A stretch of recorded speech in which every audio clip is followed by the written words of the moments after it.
새로울 신, 매울 신, 무엇보다 믿을 신 뉴스 신세계 헬마우스 임경빈 작가 오셨습니다. 안녕하세요. 안녕하세요.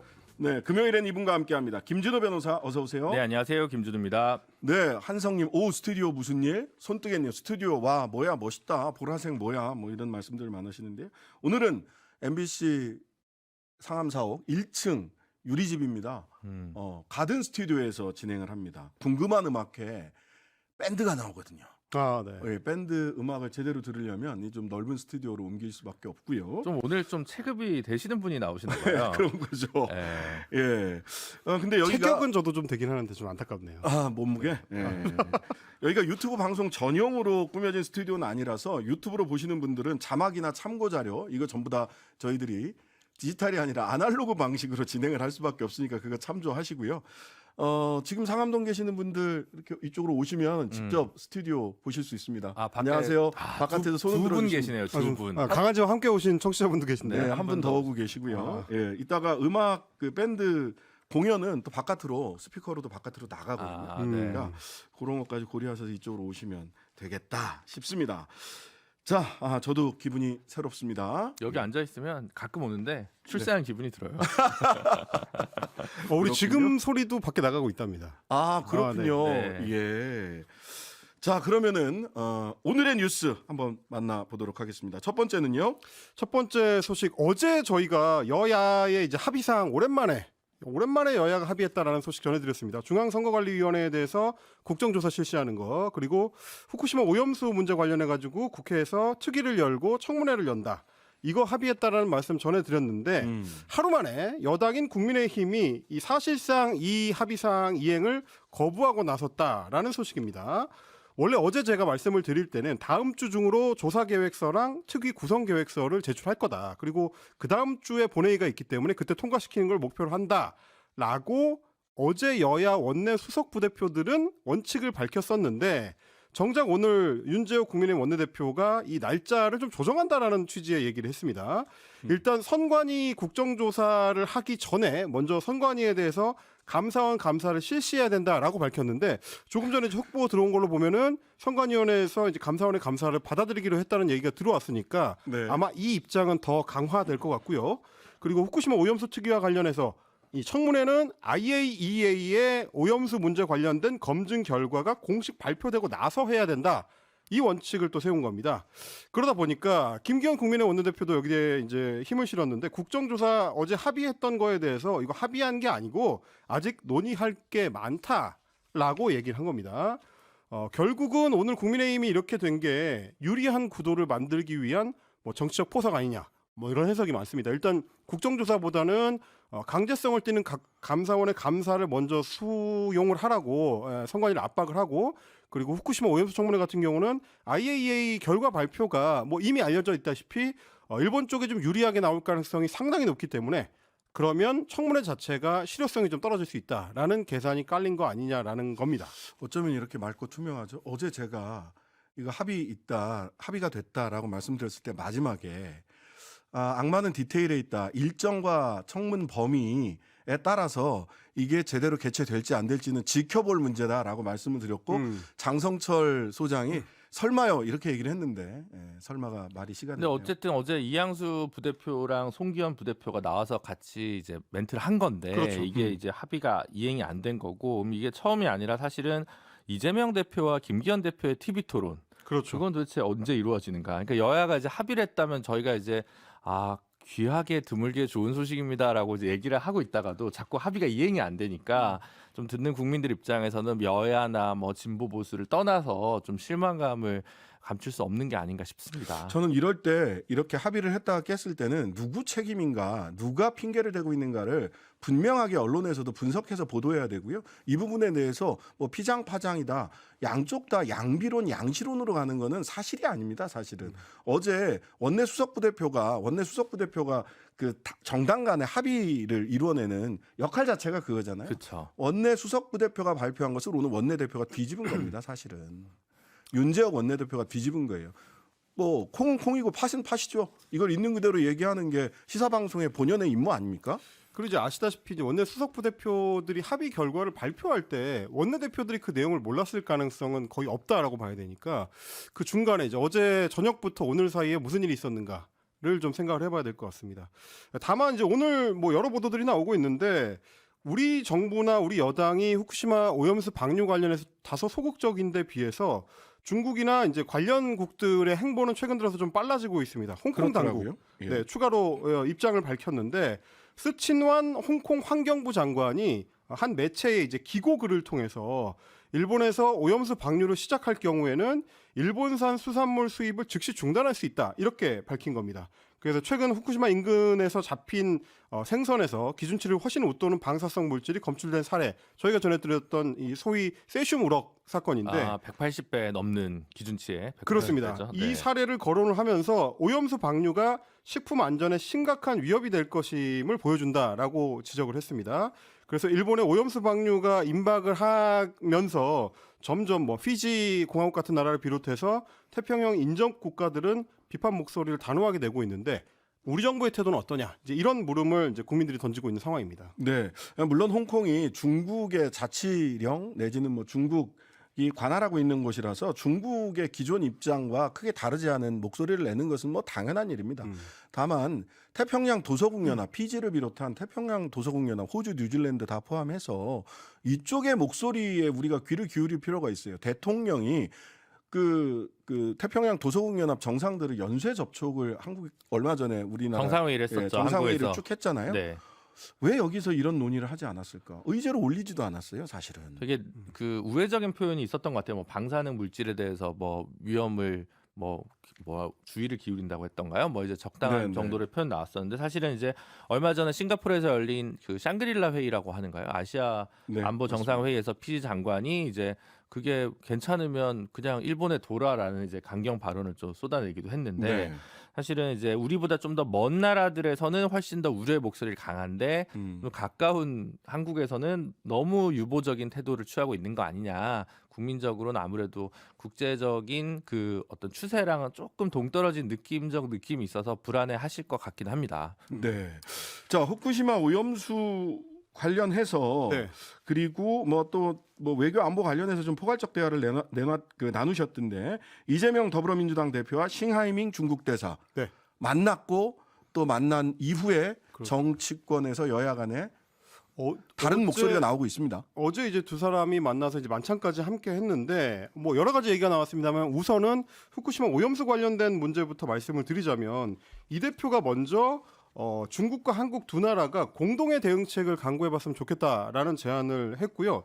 그랬더니 이제 싱하이밍 주한 중국 대사가 곧바로 그걸 받아가지고 중국과 한국은 일본의 이웃 국가로서 세계 해양 생태 환경을 보호하기 위해서 그리고 자국민의 생명과 안전을 지키기 위해서 함께 최선을 다해야 된다 이런 얘기를 하면서 일본에 대해서 굉장히 좀 강하게 비판을 했습니다. 일본이 경제 등의 이익을 위해 태평양을 자기 집 하수도로 삼고 있다 이렇게 얘기를 하면서 이거는 지극히 무책임한 행위다라고 비판했고요. 그리고 오늘 사실 더 논란이 됐던 거는 싱하이밍 대사가 어떻게 보면 이제 우리 정부의 최근 외교 정책 방향에 대해서 직접 비판하는 목소리를 냈기 때문입니다. 일단 이런 얘기를 했습니다. 이재명 대표가 먼저 한중 수교 이후에 이 양국 국민들의 신뢰와 존중이 많았는데 최근 들어서 후퇴하고 있다는 우려가 있다 이렇게 얘기를 했더니 싱하이밍 대사가 곧바로 또 그걸 받아가지고 솔직히 그 책임은 중국에 있지 않다. 한국도 중국의 핵심 관심사항을 존중해줬으면 대단히 고맙겠다 이렇게 얘기를 한 겁니다. 아마 이 핵심 관심사항은 대만 문제에 대한 이야기로 보이는데 최근 들어서 이제 우리 정부나 혹은 이제 윤석열 대통령이 뭐 대만 해협의 이 무력에 의한 현상 변경 불가를 이제 거듭 밝히고 있기 때문에 그걸 좀 겨냥을 한 걸로 보이고요. 그러면서 한국 정부의 외교 정책 전반적인 방향에 대해서도 불만을 그대로 쏟아냈습니다. 뭐 이런 얘기를 했습니다. 우리는 한국이 중국과의 관계를 처리할 때 외부 요소의 방해에서 벗어나길 바란다. 그러니까 미국한테 끌려다니지 말라. 이런 얘기로 보이고요. 미국이 전력으로 중국을 압박하는 상황 속에 일각에서 미국이 승리하고 중국이 패배할 것이라는 베팅을 하고 있다. 단언할 수 있는 것은 현재 중국의 패배에 베팅하는 이들이 나중에 반드시 후회한다는 점이다. 이렇게 얘기를 했습니다. 이거는 사실상 이제 한국이 미국에 베팅하면 나중에 후회할 거다라는 일종의 이제 경고성으로 들리는 말이기 때문에 굉장히 좀 이제 수위가 높은 발언이었다라고 평가할 수밖에 없을 것 같고요. 그리고 오늘 이제 해석들이 나오는 걸 보니까 2013년에 박근혜 당시 대통령하고 바이든 당시 미국 부통령이 만났었는데 그때 바이든 부통령이 배팅이라는 단어를 사용했다는 겁니다. 네. 미국의 반대편에 배팅하는 것은 절대 좋은 배팅이 아니다. 이렇게 얘기를 했었는데 그거를 사실상 인용해가지고 되돌려준 거 아니냐 이런 얘기가 있습니다. 아마도 그때 그 박근혜 대통령이 그 전승절 행사에 가서 네. 주석단에 올라서 이게 중국군을 네. 사열했던 네. 그 부분을 가지고 이야기를 하는 것 같아요. 그 이제 이번에 중국 대사 같은 경우에는 사실은 작심하고 15분 동안 준비된 원고를 읽었기 때문에 그렇습니다. 줄줄 읽었죠. 상당히 그 강경한 단어들이 나온 것 같고 그렇기 때문에 아마 이제 정부에서도 또 오늘 조치를 했다고 해가지고 뭐 조치를 했다고 이제 보도도 또 됐는데 간단한 문제는 아닌 것 같습니다. 왜냐하면 이제 사실은 이런 생각도 들어요. 이제 어쨌든 전략적 모호성에서 전략적 명확성으로 이 정부가 외교 정책 기조를 바꿨는데 그런 상황에서 중국과 혹은 뭐 러시아까지도 이제 관계가 좀 경색될 수 있는 상황에서 야당 대표가 가서 외교 문제에서 다른 채널을 뚫어내는 것도 사실은 국익 전체적으로 봤을 때 바람직한 방향이라고 할 수 있는데 그 문제는 이제 또 중국에서 굉장히 세게 나오니까 여기서 그렇죠. 이제 어떤 틈이 이제 발생을 많이 하진 않았습니다만 그래도 저는 뭐 이유 불문하고 그 이재명 대표가 최근에는 사실 뭐 정치적 리더십 위기도 많이 거론되고 있지만 중국 대사를 만나는 기획 자체는 꽤 괜찮은 행보였다는 생각이 들거든요. 근데 중국의 발언이 굉장히 세게 나오고 김기현 대표는 여기에 대해서 백댄서 얘기까지 이재명 대표를 비판하면서 그렇습니다. 굉장히 정쟁화되고 있는 것 같습니다. 네, 김기현 대표가 굉장히 강한 톤으로 비판을 했어요. 오늘 이런 얘기도 했습니다. 무례한 발언을 제지하고 항의하기는커녕 도리어 교지를 받들듯이 15분간 고분고분 듣고만 있었다. 이 교지라는 표현은 이제 왕조 시대에 중국 황제가 우리 조선의 왕한테 보내면 그걸 이제 받들었던 그 얘기를 꼬집은 걸로 보입니다. 김기현 대표가 이 얘기를 하시면 저는 이 얘기에 힘이 실리려면 어떤 얘기를 먼저 하셨으면 좋았겠다 싶으냐면 한일 정상회담 때 윤석열 대통령이 야당 당수들이나 야당 의원들 만나서 그때 무슨 얘기했어요? 야당 의원들이 독도 얘기하고요. 수산물 수입 얘기하고요. 그런 얘기 다 했잖아요. 근데 그때 대통령이 아무 말도 안 하고 있었습니다. 그때 어떤 비판들이 나왔어요. 그 자리에서 박차고 나왔어야 된다. 그런 얘기하면 이런 얘기가 언론에서 다 나왔어요. 근데 그때는 입국 다물고 계시다가 갑자기 싱하이밍 대사와 야당 대표의 만남이 대한민국 대통령과 일본 야당 대표들과의 만남 어느 게 더 이 국내 외교 안보에 더 힘이 영향력을 많이 끼치겠습니까?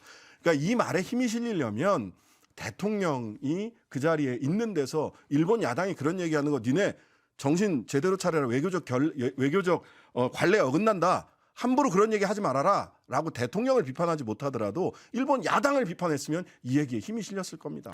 일본 대사를 김기현 대표가 또 만났잖아요. 네. 네. 거기서는 또 아주 좋은 말씀만 하셨더라고. 근데 어쨌든 양 당의 어떤 현재 외교 정책에 대한 스탠스가 되게 대조적으로 나타난 하루였는데 양 당 모두 이렇게 굉장히 해법을 딱 가지고 있다기보다는 오히려 양국의 이야기를 더 뭐랄까요 스피커가 돼주는 역할도 한 게 아닌가 싶은 생각이 좀 들긴 했습니다. 그 말씀하신 사실 그 대목인데 어제 이제 김기현 대표 같은 경우는 아이보시 주한 일본 대사를 만나서 오염수 문제에 대해서 이제 우리는 이제 과학이나 검증 부분을 더 치밀하게 보겠다라는 거를 강조를 했고요. 그러니까 말씀하신 대로 그렇게 되면 사실상 일본 측의 입장을 굉장히 좀 강하게 반영한 목소리로 들리고 어제 이재명 대표 같은 경우는 이제 중국 대사를 만난 자리에서 하나의 중국을 지지한다라고 또 이제 이야기를 했습니다. 그렇게 되면 역시 마찬가지로 중국 쪽의 입장이 상당히 좀 많이 반영된 목소리가 됐는데 반대로 오늘 이제 우리 정부 같은 경우는 외교부에서 싱하이밍 대사를 초치해서 도발적 언행과 내정 간섭에 해당할 수 있는 행위에 대해서 강력하게 경고했다 이렇게 밝혔고 박진 외교부 장관도 직접 기자들하고 만나가지고 언행이 도를 넘었다 이렇게 또 비판했습니다. 이렇게 되면 우리 제1야당 대표가 만난 자리에서 싱하이밍 대표가 했던 발언을 문제 삼은 거기 때문에 정치적으로도 상당히 좀 미묘한 그런 좀 상황이 된 것 같습니다. 그러니까 싱하이밍 대표의 말을 문제 삼고 싶은 것인지 야당 대표와 만난 사실을 문제 삼고 싶은 것인지 이 둘 다인지 궁금하다. 예. 자, 오늘 오랜만에 앞으로 해도 우병우, 뒤로 해도 우병우 전 수석이 등장을 했습니다. 오늘 이제 중앙일보하고의 인터뷰 내용이 공개가 됐는데요.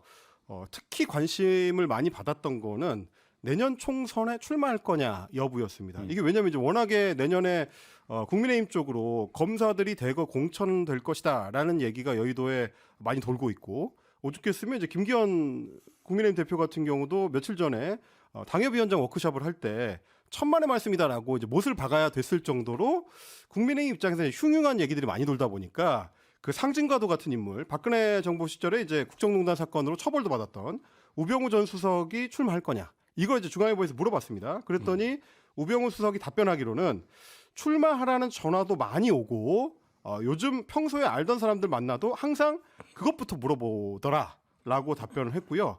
근데 이제 이어서 얘기한 게 좀 의미심장합니다.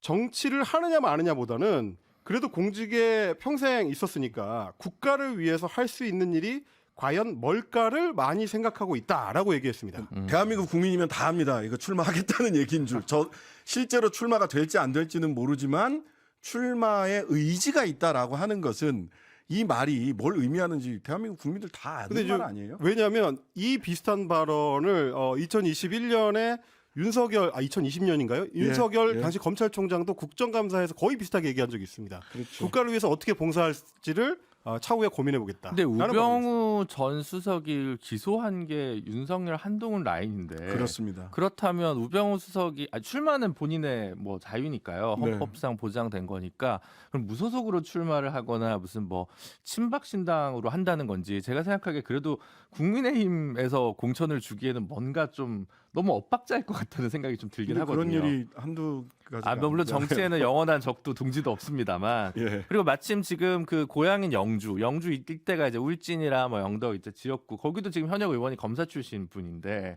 어쨌든 뭐 검찰 출신 공천은 영주 지역은 그럼 변함이 없는 것이냐라는 생각이 들기도 합니다.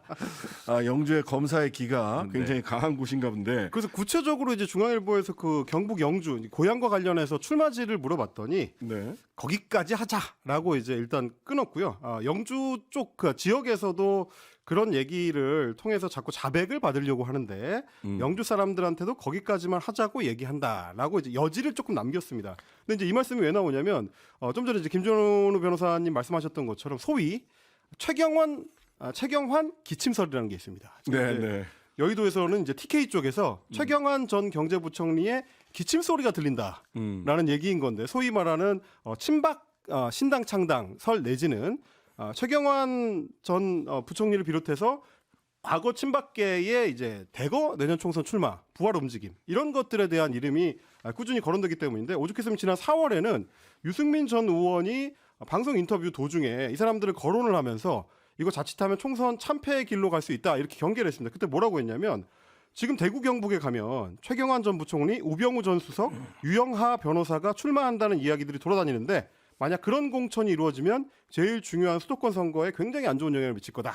이렇게 좀 경계를 그러니까 했습니다. 인터뷰를 보면 우병우 수석한테 이제 지역에서 요구가 있다라는 식으로 이제 묘사가 되는 거잖아요. 영주에서도 그렇게 자꾸 자백을 받으려고 한다라는 표현을 우병우 수석이 직접 했는데 요걸 그냥 아마 지역 정가에서는 그럴 겁니다. 지금 박형수 의원인가요? 그 지역 의원이 영주 출신은 아니에요. 그러니까 거기 그 4개 군 정도가 시군 정도가 이제 하나의 선거구로 묶여 있으니까 그 이제 소지역주의가 있습니다. 우리 지역 출신의 그렇죠. 인물을 이제 만들자 아마 이제 그런 또 일부 바닥 민심이 있지 않나라고 조심스럽게 추측을 해봅니다. 네, 이렇게 되면 실제로 대구 경북 지역에서 국민의힘 공천 그리고 공천을 받지 못한 무소속 출마자들 최경환 전 그 부총리 같은 경우는 공천 안 받으면 무소속으로라도 출마하겠다라는 의사가 매우 분명하다라고 지금 여의도에서는 알려져 소식이, 있죠. 네. 알려져 있거든요. 뭐 기존에 이제 경북 경산에서 사선 의원을 지냈기 때문에 뭐 그런 얘기가 자연스럽게 나오는 것 같습니다. 네, 오랜만에 들었습니다. 앞으로 해도 우병우, 뒤로 해도 우병우, 기러기 스위스 역삼역 우병우까지. 이분 말씀을 내년에 총선 출마한다는 얘기를 2023년 6월 초에 듣게 되리라고 상상을 못했는데 무엇을 상상해도 상상 이상의 것을 보여주는 것이 정치가 아닌가라는 생각을 들게도 합니다. 오늘 인터뷰에서 소위 말하는 레이저 눈빛에 대한 해명도 했는데 그 레이저 눈빛이라는 거는 언론이 만든 정치적 프레임이었다라고 주장했습니다. 네.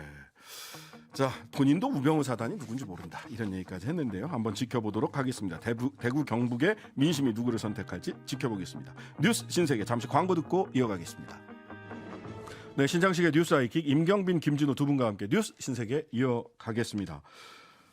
자, 오늘 이 소식을 듣고 굳이 하루 전날 이렇게까지 하는 느낌을 지울 수가 없었어요. 정부가 60 민주항쟁 기념식 불참하겠다라고 전격적으로 통보했습니다. 네, 오늘 정치권에서 좀 황당하다는 반응들이 많이 나왔는데 왜냐하면 60 민주항쟁 기념식이 뭐 물론 이제 내일이기도 하지만 동시에 법정 국가 기념이기 때문에 네네. 주관은 원칙적으로는 이제 정부에서 하는 겁니다. 주최. 그렇습니다. 그런데 이제 정작 그 정부가 내일 있을 기념식에 불참을 선언했기 때문에 그러니까요. 호스트가 참여하지 않겠다는 우리 안 거잖아요. 갑니다. 이제 이렇게 한 거죠. 호스트가. 초유의 사태가 이제 발생을 한 겁니다. 일단 행정안전부가 참여하지 않겠다라고 전격 결정을 했고요. 원래는 내일 행사에서 한창섭 행안부 차관이 기념사를 할 예정이었는데 그것도 취소가 됐습니다. 일단 불참을 한 이유가 뭐냐라고 했더니 이 기념식을 주관하고 있는 민주화운동 기념사업회, 뭐 굉장히 좀 익숙한 이제 정부 기관 산하에 있습니다. 민주화운동 기념사업회가 정치적 활동을 했다라는 게 이유입니다. 민주화운동 기념사업회가 정권 퇴진운동을 전개하고 있는 특정 단체에 후원을 했다라는 건데요. 이거 좀 내용을 좀 찾아보니까 32회 민족민주열사 희생자 범국민 추모위원회라는 이제 위원회가 있고요. 그게 내일 그러니까 6월 10일 똑같은 날 범국민 추모제를 개최를 합니다. 이 행사 같은 경우는 이제 뭐 32년째 이어지고 있는 건데 민주화 운동이라든지 노동 운동이라든지 이제 그런 과정에서 산화했던 민중 열사들의 영령을 기리기 위해서 90년부터 이제 개최를 하고 있습니다. 이 추모위원회에 이제 소속돼 있는 게 민주노총이라든지 한국진보연대라든지 전국장애인 차별철폐연대라든지 대표적인 진보 진영의 시민사회 단체들로 이제 구성이 되어 있습니다. 그런데 올해 행사 같은 경우는 지면 광고를 낼 때 문구에 이런 게 들어가 있었습니다. 열사의 염원이다. 민중세상 가로막는 윤석열은 퇴진하라. 느낌표 빵 이렇게 해가지고 이게 이제 포함되어 있는 메인 슬로건을 내걸었다라는 걸 문제 삼은 게 어제 보수 언론들이었습니다. 조선일보라든지 한국경제라든지 이런 보수 매체들이 대대적으로 이 사안을 보도를 했고요. 오늘 행정안전부에서는 내일 60 항쟁 기념식에 참석하지 않겠다라고 선언하고 나선 겁니다. 일단 이 추모제 같은 경우는 민주화운동 기념사업회가 후원 기관으로 되어 있고 그동안 2017년 이후로 6년 동안 이제 후원을 해왔다고 합니다. 그런데 이제 보수 언론 기사가 나오니까 다음 날 행안부가 이제 불참을 선언한 거죠. 요거는 그냥 후원을 했다 이렇게 얘기하기 이 뭉뚱그려서 얘기하기에는 조금 더 디테일이 필요한데요. 뭐냐하면 민주화운동 기념사업회에서 60 민주항쟁을 기념하는 사업을 공모를 한 겁니다.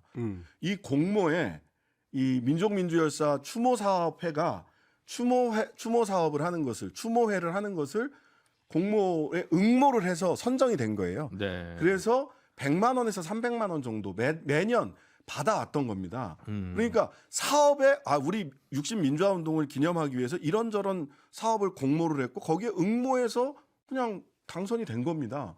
근데 이거를 그래서 이 추모 사업을 추모회를 돈을 지원을 했다. 응모했으니까 돈을 지원을 했죠. 원칙대로. 300만 원 지원했다고 하던데. 근데 그렇다고 해서 법정 기념일 기념식이 호스트가 행정안전부 대한민국 정부인데 민주화운동 기념사업회는 주관이에요. 그냥 행사를 치르는 기술적으로 행사를 치르는 단체거든요. 이렇게 해도 되나? 국가기념일을? 그러니까 어때요? 저도 처음에는 다른 행사인 줄 몰랐어요. 왜 그러니까 다른 행사예요? 결국은 이제 다른 행사를 기념사업회에서 후원을 했는데 후원은 아마 사업 계획서를 보고 했을 거고 그렇죠. 퇴진하라는 구호가 들어가는 광고가 들어갈 줄 몰랐겠죠. 그 뭐 사업회에다가 윤석열 정권 퇴진으로 응모를 했을 리는 만무하거든요. 그렇죠. 그러니까 사실은 뭐 기념사업회 입장에서도 보면 추모위원회한테 따져 물을 수도 있죠. 이렇게까지 하면 우리도 곤란하다. 그래서 앞으로 3년간 네. 그 지원 안 한다고 응모할 자격을 박탈해 버렸어요. 그러니까요. 오히려 이제 기념사업회에서 그런데 갑자기 거기서 정부에서 기념사업회 너희 왜 그랬어 이러면서 그럼 우리 행사 안 갈게라고 얘기하는 것은 약간 뭔가 궤가 안 맞는 그런 그러니까 느낌을 많이 받았습니다. 호스트라니까요. 호스트. 네. 호스트가 주최는 행정안전부고 주관 행사를 실무적으로 치르는 거는 민주화운동 기념사업회예요. 근데 여기서 그치지 않더라고요. 안 가는 게 그치는 게 아니죠. 그렇습니다. 지금 민주화운동 기념사업회에 대해서 행정안전부가 12일부터 그러니까 다음 주 월요일입니다. 12일부터 특별 감사를 시행하겠다. 감사. 그래서 사업회가 그동안 추진했던 사업 전반을 모두 다 들여다보겠다라고 지금 이제 선언을 했습니다. 행안부가 민주화운동 기념사업회의 사업 전반에 대해서 특별감사 벌이는 거 이번이 처음이고요. 행안부 관계자의 말에 따르면 이번 기회에 국민 세금이 제대로 사용되고 있는지 확인해 보려는 것이다라고 이야기를 하고 있습니다. 확인할 건 확인한 거지만 어쨌든 기념식에는 참석하는 게 도리가 아닌가 싶고 또 윤석열 대통령 본인도 4.3이나 뭐 5.18이나 이런 행사에 참여했고 작년 이 행사 같은 경우도 한덕수 국무총리가 참여를 했는데 그렇습니다. 갑자기 돈 300만 원 왔다 갔다 한 문제 때문에 이런다는 것은 제가 볼 때는 어쨌든 조금 아쉬운 대목이 적지 않습니다. 네, 뉴스 신세계 지금까지 헬마우스 임경민 작가 김진우 변호사였습니다. 하루 종일 기다려지는 진짜 시사. 평일 저녁 6시 5분 신장식의 뉴스 하이킥.